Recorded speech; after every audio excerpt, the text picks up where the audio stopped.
Hi, I'm Chef Cynthia Louise and welcome to my YouTube channel because there's new recipes coming through every week. I'll do that again, yeah?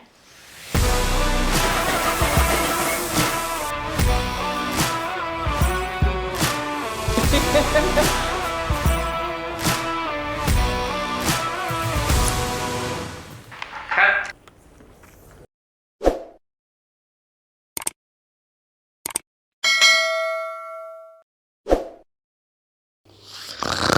Wake up, Cynthia. Are you ready, Wira? Yes? Yes? Yes. Yeah. And 3, 2, 1. Yeah. you did say action. Yes. Action. Thank you.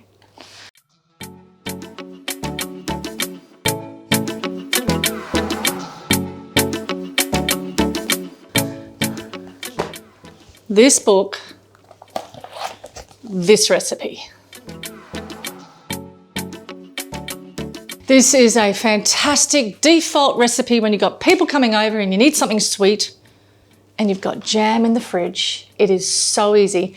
This is a recipe created from my girlfriend, Kate, who's an amazing designer who lives here in Bali. And she was like, you know those old slices back in the day, back in the day at the tennis club, And I'm like, no, didn't grow up in Australia. She's like, yeah, in Melbourne, all the older ladies would have like a cup of tea and this really cool coconut berry slice situation. I was like, no.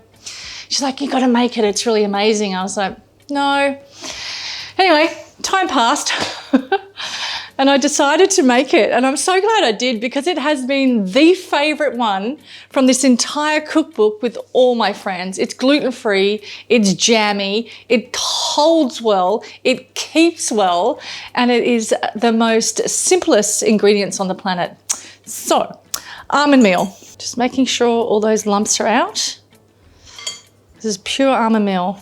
Here comes some corn flour, a pinch of salt, mix,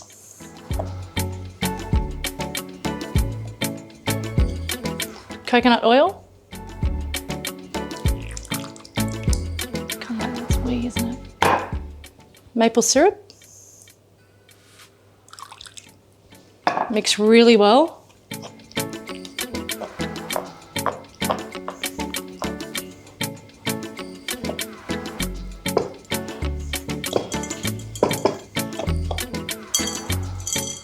Separate 250 grams of the mixture.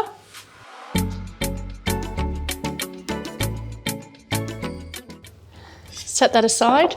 The remaining mixture, put into the tin and press down firmly.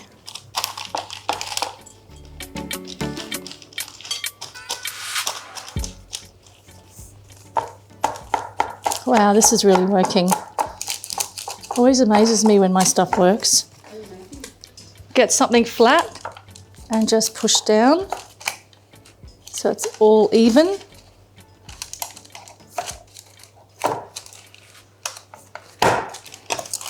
Okay, and then get the paper and just push it down.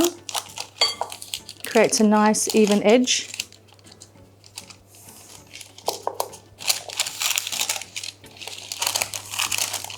Yeah.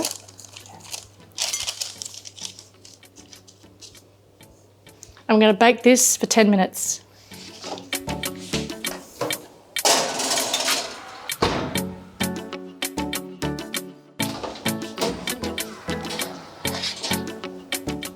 Okay, this is really, really, really hot. It smells amazing in here. It is delicious. So the next step is putting some beautiful jam on there. And in my book, there's a jam recipe for you without all that white sugar and additives and numbers of accounting, not for eating, and it's all the things. And when you make your own jam, something extraordinary happens. You start to understand how there's pectin in the fruit and you don't have to add anything into it to make it thick. I mean, look at this.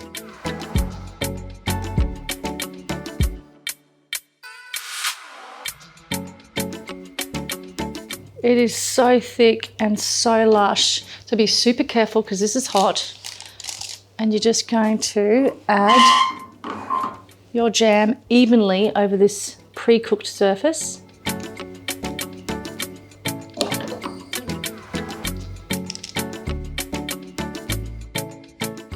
got all that yummy tartness of the berries with that sweetness of the crust and that delicate, gorgeous snowflakes of the actual crumble.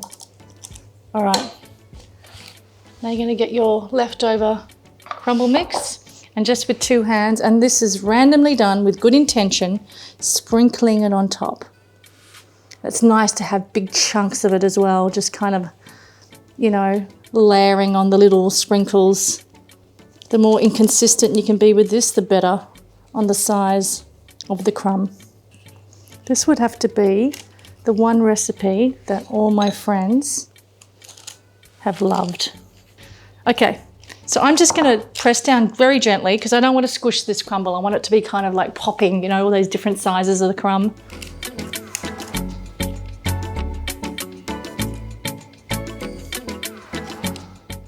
And because this tray is still hot, be really mindful of this. Straight back into the oven for 20 minutes. And the whole house is going to smell very jammy.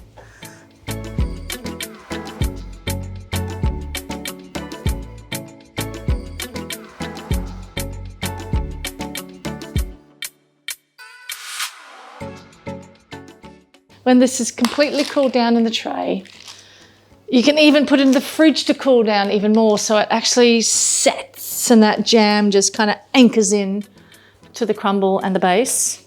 Take it out of the tray and have a look at this yummy, delicious stickiness. Stickiness? Yeah, that's a word. On the side.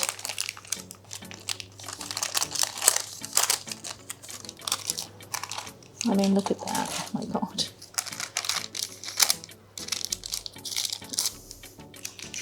All right, Dana, you haven't tried this yet. My friend Dana's here today. I'm going to cut you the first slice, Dana.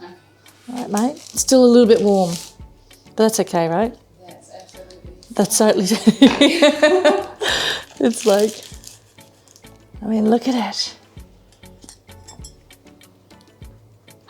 It's perfection, really. I mean, look at here. And those lovely layers of the base, then the jam.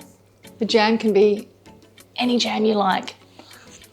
It can be strawberry, blackberry, mixed berry, currant jam. It can be blueberry and raspberry and mixed whatever. It can be sweet as you like, especially when you make jam yourself. Bought jam has all that white sugar in it, unless you get one that's sweetened by fruit juice, or you make it yourself like I do. It is incredible.